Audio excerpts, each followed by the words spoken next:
Whoops. Oh yeah, here we are back again with another video, and look at that, we got a Lamborghini in the garage, the Green Goblin. If you guys didn't see the previous video, my man Will, aka Will Motivation, hooked me up while the Ferrari is in Ohio getting some service. You know what? It was so unplanned. I didn't know I was gonna, drive a Lambo home. And what I just thought about is that we actually have two V10s now. We got the E60M5 5-liter V10, 500 horsepower, 507 actually, versus a 5.2 liter V10 with 550 horsepower, because this is an LP-2, meaning rear-wheel drive, 550 horsepower V10. Now you guys already know what we have to do. I mean, it's cold start time. We're going to cold start the Lambo, and then we're going to cold start the BMW and see which one sounds best. Let her rip!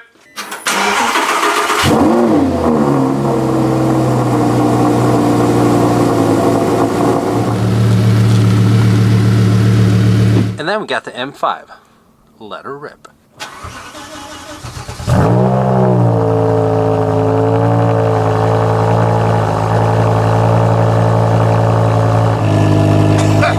It sounds pretty good. It's a pretty deep rumble. Now both cars have aftermarket exhaust. They're kind of like axle backs. This one is Iceman race exhaust. The Lambo is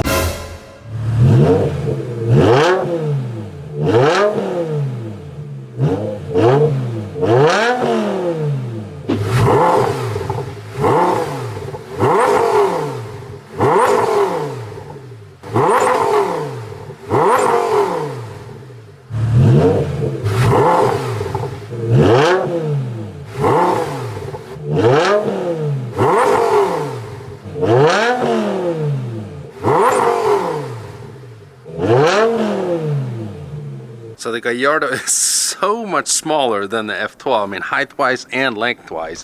When you get in here, headroom is actually pretty good, but it's still a lot lower. I've hit my head in here a couple times. It's got that typical looking old Audi key, which is okay. And it sounds really good.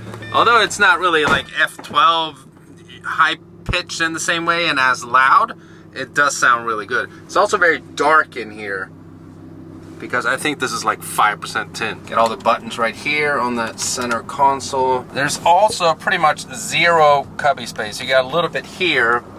I stick my phone like right here. And when I was driving it back from Columbus to Pittsburgh, I actually had it up here just for, Waze and having navigation. There's no cup holders whatsoever either. You got a little cubby behind the seats here. Definitely a very different experience from the GT car that I'm used to in the F12. Let's take her for a little drive.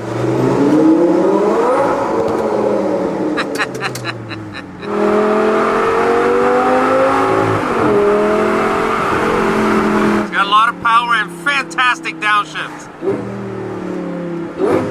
Woohoo! So like we mentioned earlier in the video, this is an LP550-2. 550 standing for the horsepower, and in today's day and age that might not, sound like all that much, but the car weighs around 3,200 pounds. So it is extremely quick. Unfortunately, we got a bunch of traffic here. And it's a really, really fun car to drive. It sits really well on the road. It actually gets phenomenal gas mileage as well.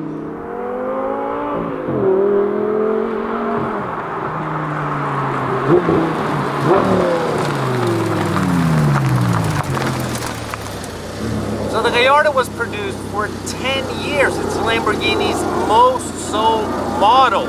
They sold 14,000 of these, which allows the market value for Gallardo nowadays to be pretty good. So you got planes ruin the audio as always. Take a look at the design of the Gallardo. This is an absolutely gorgeous car. Now this is a 2012. They stopped making the Gallardo in 2014. In 2008, it actually got a little facelift. So this is the best looking generation Gallardo in my opinion.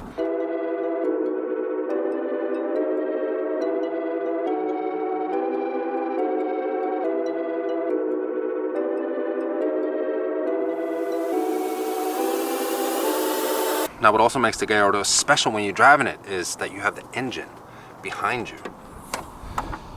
Meaning up front you have what's called a frunk, and this is your trunk. And yeah, you can't really fit all that much in a supercar of this size. It doesn't really matter which manufacturer it's from.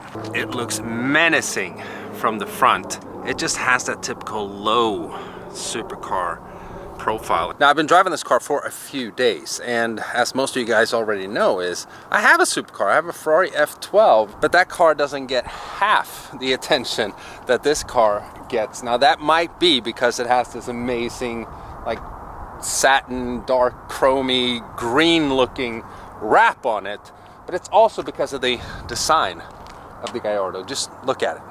So like we mentioned, Lamborghini has made a lot of Gallardos over the years. It's their most popular and the most successful model they ever produced. This is a 2012, and you can get this car for around $105,000. That is with the e-gear transmission, by the way. We'll talk more about that when we're out driving the car. So if you're in the market for your first supercar, but you don't really want to, jump all the way to maybe $200,000-$300,000, the $100,000 range is perfect. The McLaren 12C sells for around that type of money now as well, depending on mileage and the year it was made and so on.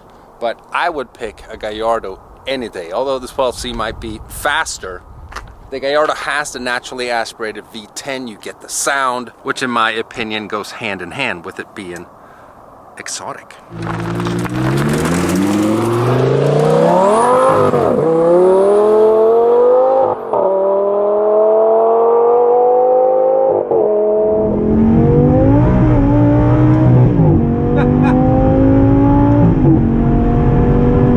So the e-gear transmission is relatively quick on downshifts. It's relatively slow on upshifts. You almost, you're kind of like swaying into the shifts. Your whole body goes like this.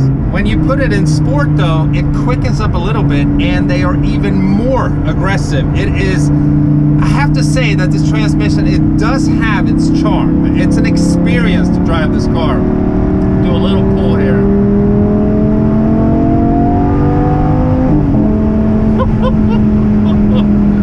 It's like driving a mini Aventador. Now if we put it in Corsa, I'm not sure, and I'm not going to test this out, but at least on the Aventadors and the Huracans and stuff, you can pretty much rev and bang off the rev limit until you blow up the engine. You're pretty much on your own when you drive in Corsa.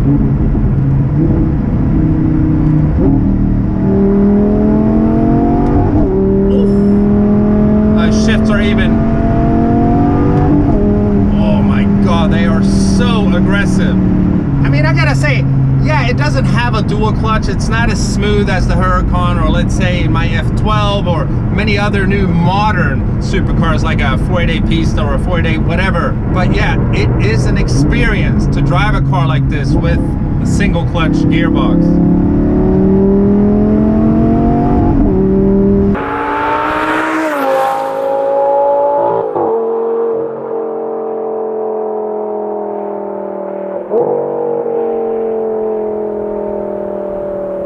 Lamborghini claims that Gallardo Dash 4, meaning the all-wheel drive version, will do 0 to 60 in 3.7 seconds.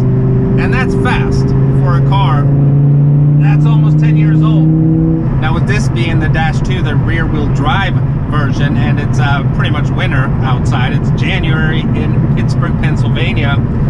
It probably does 0 to 60 in like 10 seconds because it doesn't get any traction from the get-go, but it doesn't really matter because it's so much fun to drive, and it definitely keeps you on your toes a little more because it gets so squirrely. Now if you're lucky, you'll find a 6-speed gated manual Gallardo, but be prepared to pay a lot more money than around the $105,000 that you can buy this car for.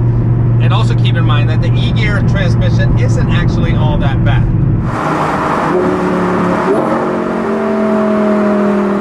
Handles so well. You can tell that this car is light. It is easy to drive. It's fun to drive. It's like driving a go-kart version of a supercar.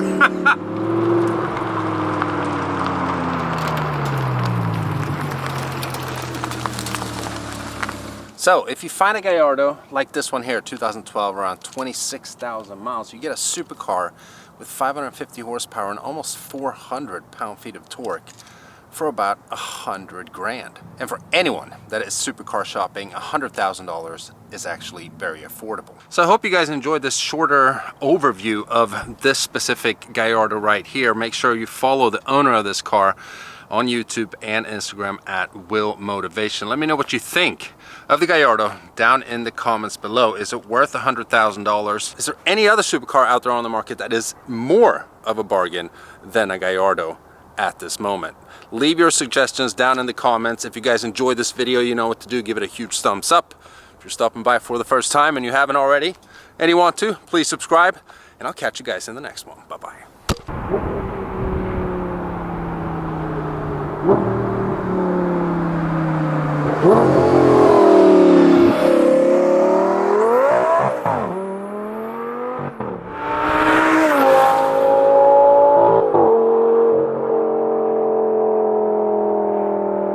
Oh.